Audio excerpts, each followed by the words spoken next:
Bonjour et bienvenue à l'enregistrement du culte pour ce mercredi des Cendres. Nous commençons notre trajet vers la croix, vers le vendredi saint, où Jésus a souffert pour expier tous nos péchés. Pendant cette période de temps, nous nous lamentons de ce que nos péchés ont coûté le Fils de Dieu. Mais notre réconfort, c'est qu'il nous a rachetés, non pas à prix d'or ou d'argent, mais par son saint et précieux sang, par sa mort innocente et ses souffrances. Nous commençons avec l'introïte du jour. Si tu tenais compte de nos fautes éternelles, Seigneur, qui pourrait subsister? Mais le pardon se trouve auprès de toi, afin qu'on te craigne. J'espère en l'Éternel de toute mon âme, et je m'attends à sa promesse. Je compte sur le Seigneur, plus que les gardes n'attendent le matin. Oui, plus que les gardes n'attendent le matin, Israël met ton espoir en l'Éternel. Car c'est auprès de l'Éternel que se trouve la bonté. C'est auprès de lui que se trouve une généreuse libération. C'est lui qui rachètera Israël de toutes ses fautes. Au nom du Père et du Fils et du Saint-Esprit. Amen.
Prions le Seigneur. Dieu éternel et tout-puissant, qui ne haït rien de ce que tu as fait et qui pardonne les péchés de tous ceux qui se repentent, crée en nous des cœurs nouveaux et contrits, afin que, déplorant nos péchés et reconnaissant notre misère, comme nous le devons, nous obtenions de toi, qui es le Dieu de toute miséricorde, un pardon et une rémission parfaite. Par Jésus-Christ, ton Fils, notre Seigneur, qui vit et règne avec toi et le Saint-Esprit, un seul Dieu, maintenant et pour les siècles des siècles. Amen. La lecture de l'Épître pour ce mercredi des Cendres se trouve dans la prophétie d'Ésaïe au chapitre 6, les versets 1 à 3, les versets 10 et 11. L'année de la mort du roi Osias, j'ai vu le Seigneur assis sur un trône très élevé. Le bord inférieur de son vêtement remplissait le temple. Des séraphins se tenaient au-dessus de lui. Ils avaient chacun 6 ailes. 2 dont ils se couvraient le visage, 2 dont ils se couvraient les pieds, et 2 dont ils se servaient pour voler. Ils se criaient l'un à l'autre, « Saint, Saint, Saint est l'Éternel, le Maître de l'univers. Sa gloire remplit toute la terre. Rends insensible le cœur de ce peuple. Endurcis ses oreilles et ferme-lui les yeux, pour qu'il ne voie pas de ses yeux, n'entende pas de ses oreilles, ne comprenne pas de son cœur, ne se convertisse pas et ne soit pas guéri. » J'ai dit, « Jusqu'à quand, Seigneur ?» Et il a répondu, « Jusqu'à ce que la dévastation ait privé les villes d'habitants et les maisons d'êtres humains, et que le territoire soit dévasté, désertique. » Ici prend fin la lecture de l'Ancien Testament.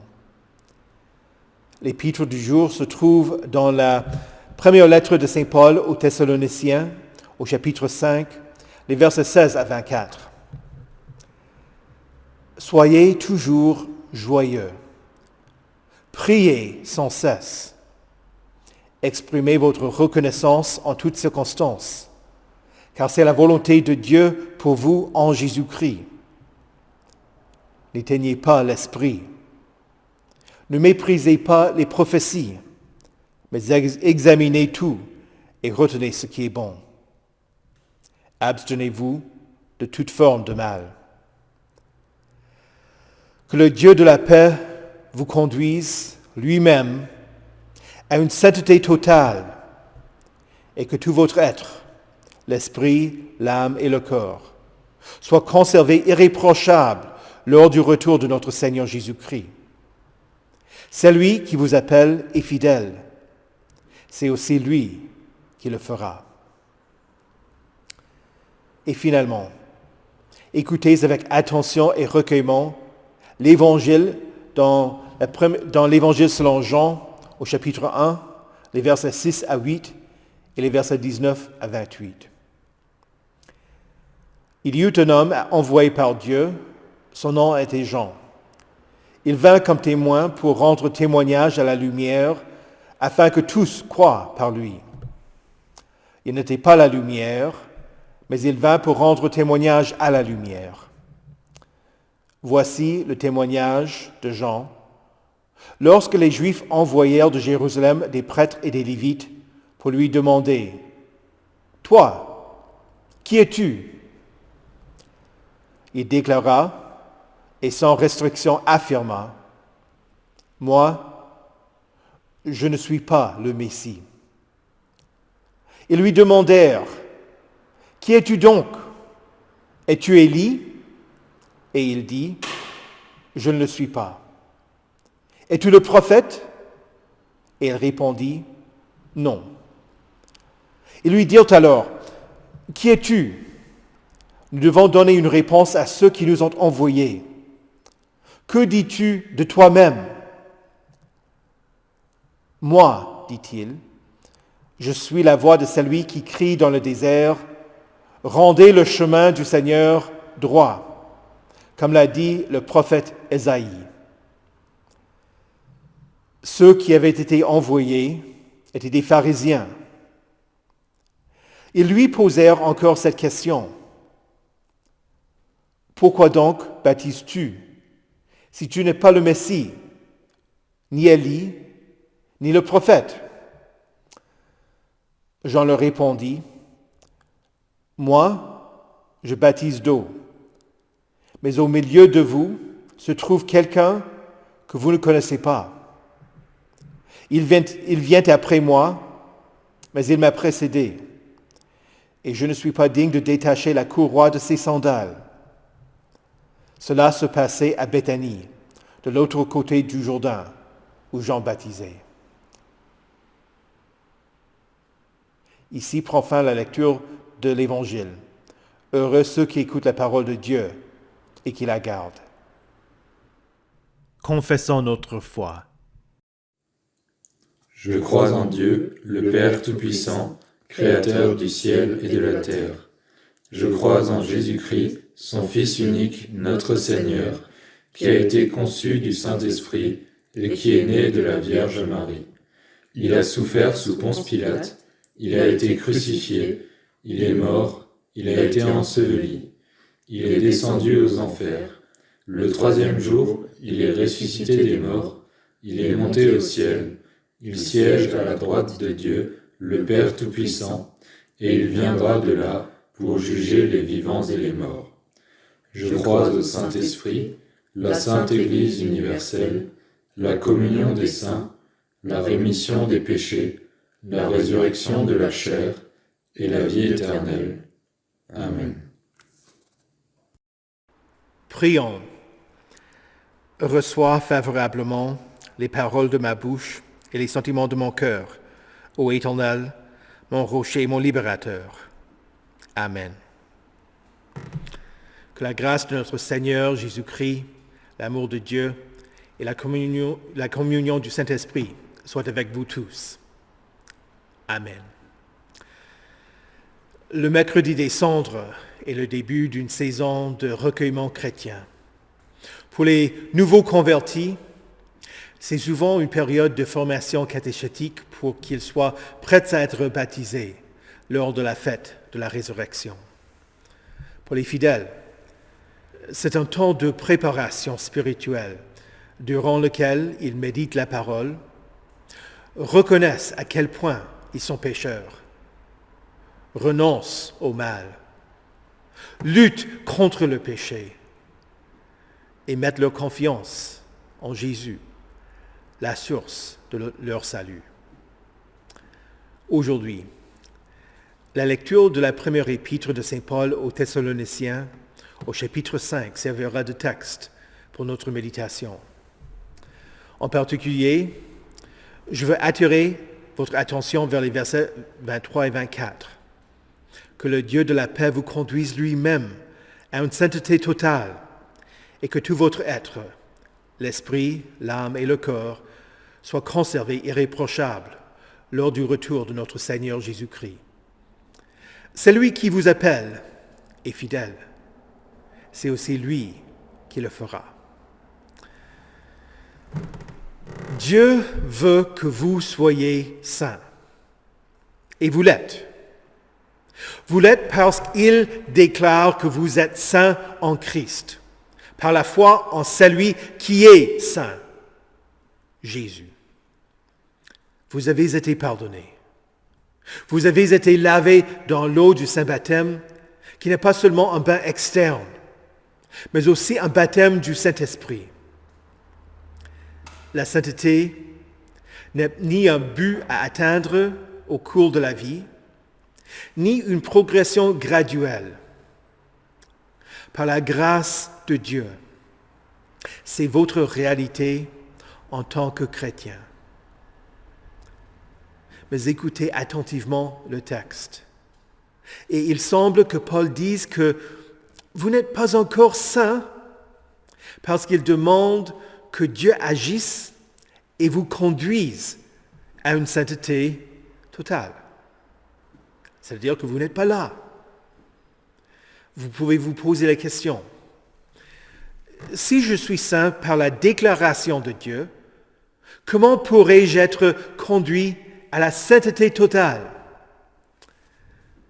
Ce n'est pas difficile à comprendre. Je vais vous donner une illustration. Quand j'étais jeune, mes parents m'ont inscrit et je jouais au hockey sur glace. J'étais l'un des pires joueurs, mais cela n'a pas empêché que je sois membre de l'équipe. Peu importe mon niveau de compétence, ou oserais-je dire incompétence, j'étais membre de l'équipe. pour vous. Ni vos connaissances bibliques, ni votre niveau de piété, ni vos œuvres ne vous rendent plus saints. Vous appartenez à Christ. Autrement dit, tous ceux qui mettent leur confiance en Jésus-Christ sont saints. Vous êtes saints par la foi en Jésus. Mais vous savez aussi que vous avez été pécheurs, que vous êtes pécheurs. Surtout quand vous vous considérez avec honnêteté. Paul dit, « Priez sans cesse. » La réalité est autre. Il dit, « Exprimez votre reconnaissance en toutes circonstances. » Le plus souvent, vous ne vous rendez pas compte de la bonté de Dieu envers vous. Et vous vous plaignez quand tout ne va pas bien. Il dit, ne méprisez pas les prophéties. Mais quand le pasteur dit quelque chose que vous n'appréciez pas, vous ne demandez pas s'il a bien expliqué ce que disent les Saintes Écritures. Non. Vous voudriez que le pasteur dise ce que vous croyez, ou du moins qu'il se taise à propos de sujets que vous n'appréciez pas. Vous n'avez pas tout examiné et retenu ce qui est bon, comme le recommande l'apôtre. Et finalement, Paul dit, abstenez-vous de toute forme de mal. Et vous n'aimez pas le mot abstenez. Vous ne voulez pas être poussé à une maîtrise de soi, à vous limiter, à changer votre façon de parler aux autres ou à propos des autres. Si en Christ vous êtes saints, vous êtes également, simultanément, pécheurs. Revenons à mon illustration. Au cours des 4 ans durant lesquels j'ai joué au hockey, je n'ai jamais été un pilier de l'équipe. J'ai amélioré mon jeu d'une année sur l'autre, mais en comparaison des autres, j'étais nul. Toutes les sessions d'entraînement m'ont aidé à patiner en arrière, à mieux manier la crosse, à tirer sur le palet. Si j'avais continué plus longtemps, j'aurais progressé davantage. Mais je doute que je ne sois jamais devenu un bon joueur. C'est ainsi que vous devez comprendre que vous, en tant que chrétien, pourrez grandir dans la sainteté. Vous n'êtes pas un bon chrétien qui obéit à tout point ce que dit la parole de Dieu, qui met tout en pratique selon ce que vous croyez. Oui, vous êtes chrétien, mais vous pouvez grandir à tout point de vue vers celui qui est la tête, Christ. Mais il y a une différence entre moi, en tant que jeune joueur de hockey, et vous, en tant que chrétien. J'ai arrêté de jouer au hockey quand j'avais 11 ans.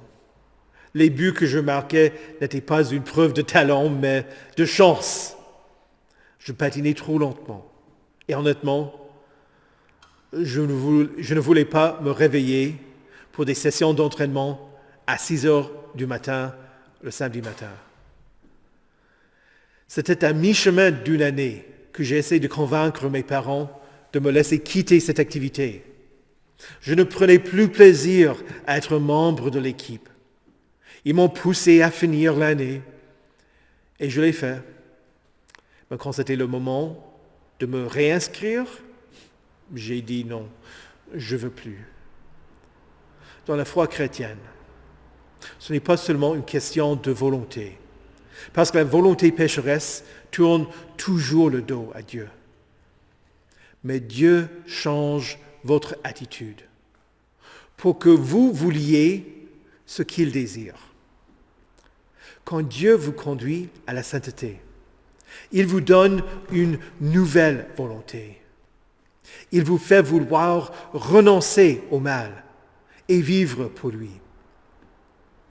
Luther prêcha, tandis que la sainteté est commencée et qu'elle augmente, De jour en jour, nous attendons que notre chair soit mise à mort et enfouie avec toute souillure, mais aussi qu'elle reparaisse et ressuscite glorieusement par une sainteté pleine et entière dans une vie nouvelle éternelle.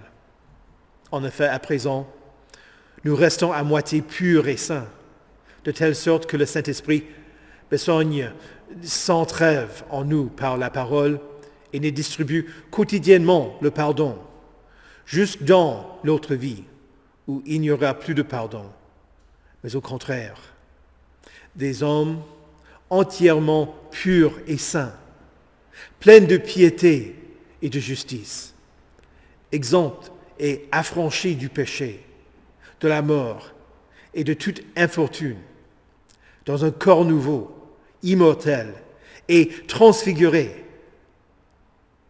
Vois-tu, tout cela, c'est l'office du Saint-Esprit. Fin de citation. Et voici le réconfort. Paul écrit, « Celui qui vous appelle est fidèle. C'est aussi lui qui le fera. » Je ne suis pas comme Dieu. Parfois, j'ai de bonnes intentions.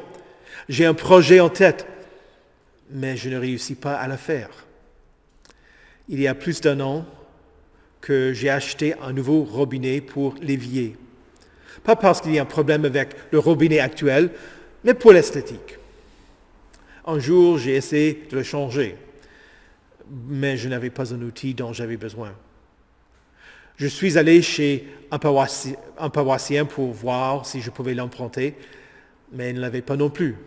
Et depuis, le robinet attend le jour où je me relancerai à nouveau.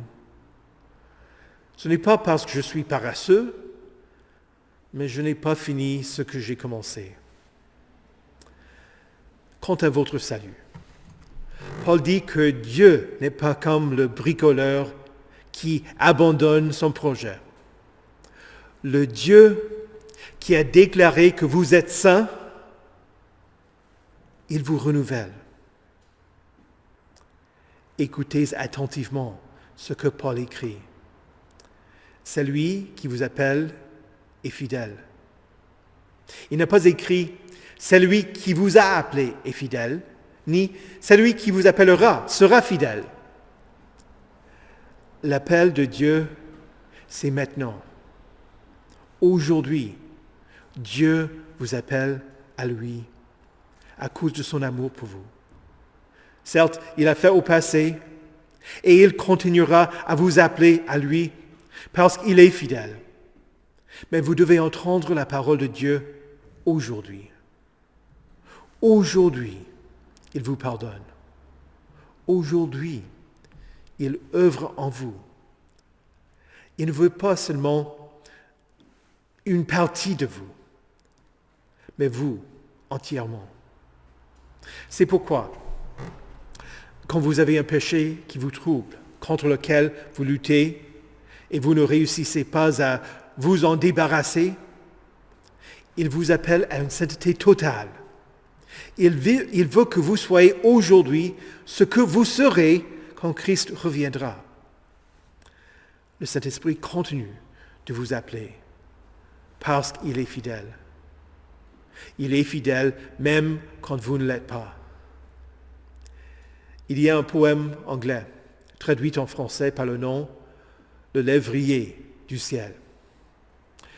Dans ce poème, vous avez un homme qui faisait tout pour fuir Dieu, jour après jour, mais tous ses efforts étaient inutiles, parce que celui qui est amour l'a poursuivi. Voici la conclusion du poème. Maintenant, de cette longue poursuite, le bruit se fait tangible. Cette voix m'entoure comme une mer déchaînée. Ton argile est-elle assez en ruine, écroulée de bruit sur débris? Vois, toute chose te fuit, parce que tu me fuis. Être bizarre, pauvre, vain, d'où viendrait-il qu'on pût te distinguer d'amour, puisque nul hors moi ne fait quelque chose de rien, dit-il. Et l'amour humain demande le mérite humain. Comment l'as-tu mérité? De toutes les mottes de terre, toi, la motte la plus souillée? Non. Tu ne sais pas combien peu digne tu es d'aucun amour. Trouveras-tu pour t'aimer ton abject, sauf moi seulement? Tout ce que je t'ai enlevé, je te l'ai pris, non pour ton dam, mais pour que tu puisses le venir quérir en mes bras. Tout ce que ton erreur d'enfant s'imagine perdu, je l'ai pour toi mise en ma garde. Lève-toi, prends ma main et viens. À mon côté, les pas ont fait halte. Mes ténèbres, après tout, ne sont-elles que l'ombre de sa main étendue pour la caresse? Ah, le plus folle, le plus aveugle, le plus faible, je suis celui-là que tu cherches. C'est l'amour que tu repoussais, toi qui me repoussais. Voilà le but du carême. Ce n'est pas une discipline spirituelle pour que vous méritiez quoi que ce soit de Dieu, mais pour que le lévrier du ciel vous trouve et vous poursuive jusqu'à ce que vous entriez dans votre repos céleste. Alors, je dis avec saint Paul, que le Dieu de la paix vous conduise lui-même à une sainteté totale, et que tout votre être, l'esprit, l'âme et le corps, soient conservés, irréprochables, lors du retour de notre Seigneur Jésus-Christ. C'est lui qui vous appelle est fidèle. C'est aussi lui qui le fera. Au nom de Jésus. Amen. Que la paix de Dieu, qui surpasse toute intelligence, garde vos cœurs et vos esprits en Jésus-Christ pour la vie éternelle. Amen. Prions le Seigneur. Ô Christ, agneau de Dieu, qui as été immolé pour les péchés du monde, et qui pour cela est digne de recevoir la puissance, la richesse, la sagesse, la force, l'honneur, la gloire et la louange. Nous confessons avec humilité, foi et gratitude que tu es venu racheter par ton sang des hommes de toute tribu, de toute langue, de tout peuple et de toute nation. Fils de Dieu, meurtri et blessé pour notre salut. Nous avons commis l'iniquité, tu en as porté la peine. Nous nous sommes rendus coupables, tu as porté le châtiment. Nous avons commis le crime, tu t'es soumis à la torture. Nous nous sommes enorgueillis, tu t'es humilié. Nous avons été ambitieux, tu t'es abaissé.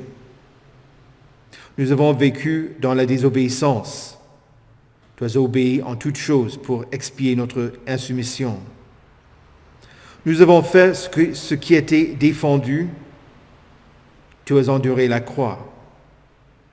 Nous sommes les plaies qui te meurtrissent, les fautes qui ont causé ta mort, la source de tes souffrances, la cause de tes tourments. Ô roi de gloire, voilà notre impiété, voilà ta bonté. Voilà notre injustice, voilà ta justice. Que te rendrons-nous, ô notre Dieu, pour les biens dont tu nous as comblés, à cause des souffrances de ton Fils, échange notre impiété contre sa piété, notre emportement contre sa douceur, notre orgueil contre son humilité, notre dureté contre sa tendresse, notre désobéissance contre son obéissance, notre méchanceté contre son amour. Viens nous purifier de nos fautes. Viens et guéris-nous de nos blessures. Oui, accorde-nous le précieux pardon que ton Fils nous a acquis sur la croix et purifie-nous dans son sang. Fais que nous fondions notre salut sur les seules promesses de ton évangile et que nous vivions à la gloire de ton nom. Que notre existence tout entière soit un vivant témoignage et un hommage fervent de notre foi, un gage de confiance, d'amour, de gratitude et d'espérance. Aide-nous à persévérer dans la foi et la piété, afin qu'après une vie chrétienne, nous quittions ce monde en levant les yeux vers le ciel où ton Fils bien-aimé est allé nous préparer une place. Exauce-nous pour l'amour de tout ce qu'il a fait pour nous. Nous prions tout ceci au nom de Jésus-Christ, qui nous a enseigné à prier. Notre Père, qui es aux cieux, que ton nom soit sanctifié, que ton règne vienne, que ta volonté soit faite sur la terre comme au ciel.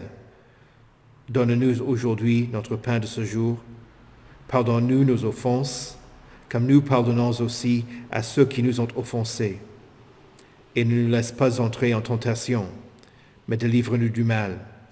Car c'est à toi qu'appartiennent le règne, la puissance et la gloire, au siècle des siècles.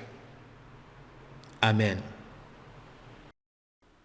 Recevez avec joie la bénédiction de l'Éternel. Que le Seigneur vous bénisse et vous garde. Que le Seigneur fasse luire sa face sur vous et qu'il vous accorde sa grâce. Que le Seigneur tourne son visage vers vous et qu'il vous donne sa paix. Amen.